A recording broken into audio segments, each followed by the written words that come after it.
কোন ধরনের সহযোগিতা চান আমাকে বলেন, আমি আপনাদের সাথে নিয়ে কাজ করব। আমার একার পক্ষে তো সকল সেক্টরে আসলে উন্নয়ন ঘটানো সম্ভব না। আপনি যে সেক্টরে আছেন আপনাদের কি কি সুবিধা হলে আপনারা মানুষকে আরো বেশি সেবা দিতে পারবেন, সেটাই আমার লক্ষ্য। আপনারা বলবেন, আমি আপনাদেরকে সাথে নিয়ে যে জায়গায় যেতে বলবেন আমি সেই জায়গায় যাব। আমার কথার মূল লক্ষ্য হলো এই হালুয়াঘাট এবং দুবারা মানুষকে সেবা দেওয়া। আন্তর্জাতিক দুর্যোগ প্রশমন দিবস, আন্তর্জাতিক দুর্যোগ প্রশমন দিবস। দুর্যোগ প্রস্তুতিকে লড়বো, দুর্যোগ প্রস্তুতিকে লড়বো, তারুণ্যের বাংলাদেশ গড়বো।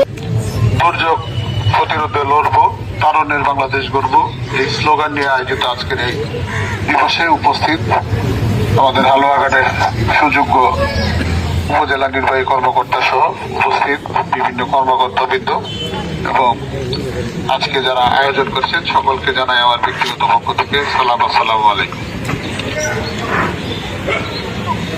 আমরা প্রত্যেকটা কাজে একটা দিবস উপলক্ষে আমরা কিছু আয়োজন করে আমরা থেমে যাই।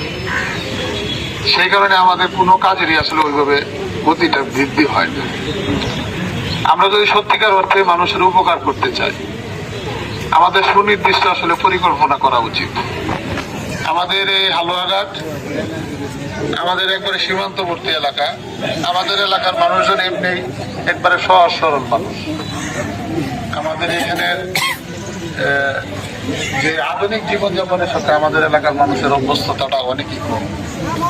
আর এই যে আজকে যে জিনিসটা নিয়ে আমরা কাজ করছি, এই গ্যাস সিলিন্ডার এবং দুর্যোগ প্রতিরোধের যে বিভিন্ন বিষয়, মাননীয় ইউনো মহোদয় যে কথাগুলো বললো, আসলে আমাদের স্কুল কলেজ ওইসব জায়গায় আরো বেশি করে ক্যাম্পিং করা উচিত।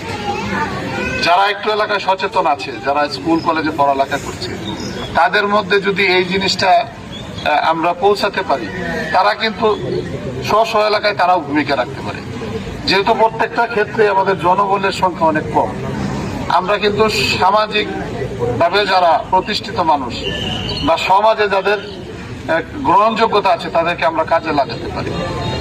আজকে এই প্রোগ্রামটা আমরা এইখানে করার পাশাপাশি আমাদের এই প্রোগ্রামটা আমাদের এক সপ্তাহ ব্যাপী বিভিন্ন প্রতিষ্ঠানে যে করানো উচিত ছিল। বিভিন্ন ইউনিয়নে আপনারা যেতে পারতেন, ইউনিয়নের চেয়ারম্যানদেরকেও দায়িত্ব দিতে পারতেন যে তারাও যেন তাদের ইউনিয়নে এই কাজগুলা করে। আপনারা ওইখানে যে আমরা সকল কিছু আসলে একবারে প্রান্তিক পর্যায়ে নিয়ে যেতে চাই। আমরা মানুষকে যদি এইগুলা জানানোর ব্যবস্থা না করি, এই উপজেলায় আমরা যারা আসছি আমরা বেশিরভাগই কিন্তু সচেতন মানুষ, আমরা কিন্তু জানি আসলে কিভাবে এটা প্রতিরোধ করা যায়।